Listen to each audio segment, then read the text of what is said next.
Well, tonight is one of, if not the biggest night of the year at local bars. People are coming in for the holiday. But we want to tell you, before you call that Uber or Lyft, you'll want to know about vomit fraud.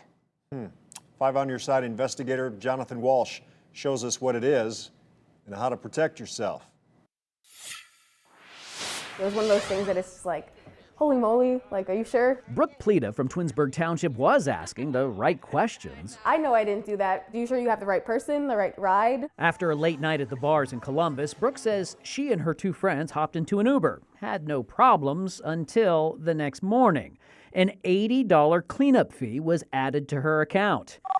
She called Uber. What was that conversation like? They were actually pretty rude. They were trying to, they were basically telling me I was the one lying. The company sent her a picture of the supposed vomit Brooke left behind, but there was one big problem. The interior of the car was tan, but the car I rode in, the interior was black. Uber eventually refunded the charge. But Brooke is not alone when it comes to this ride-sharing problem. Got a notification 2 days later saying I had been charged $100 for Lyft damages. B. McLaughlin from Indiana tells us a Lyft driver accused her of leaving a blood stain. She is adamant it wasn't her. It didn't actually look like blood. It looked like somebody had spilled like coffee or juice or something. When she reached out to Lyft, it sided with the driver and refused to give B her money back. I just got no information other than the driver saying that I was their last female passenger, and that's why I was being charged. We found hundreds of customers across the country have filed reports to several organizations, including the Better Business Bureau. It's certainly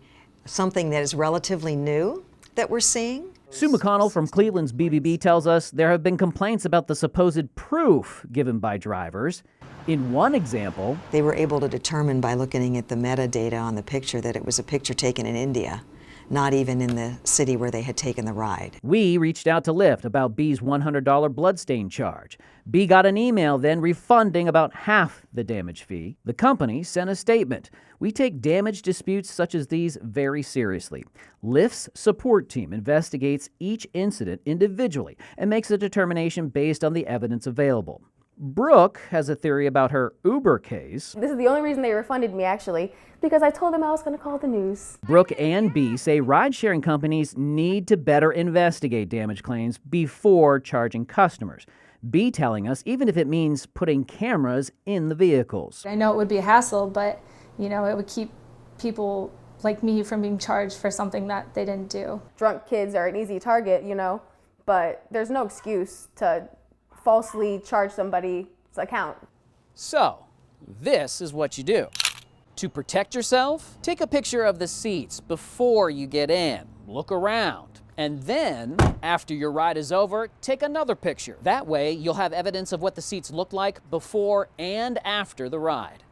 I'm 5 on Your Side investigator, Jonathan Walsh.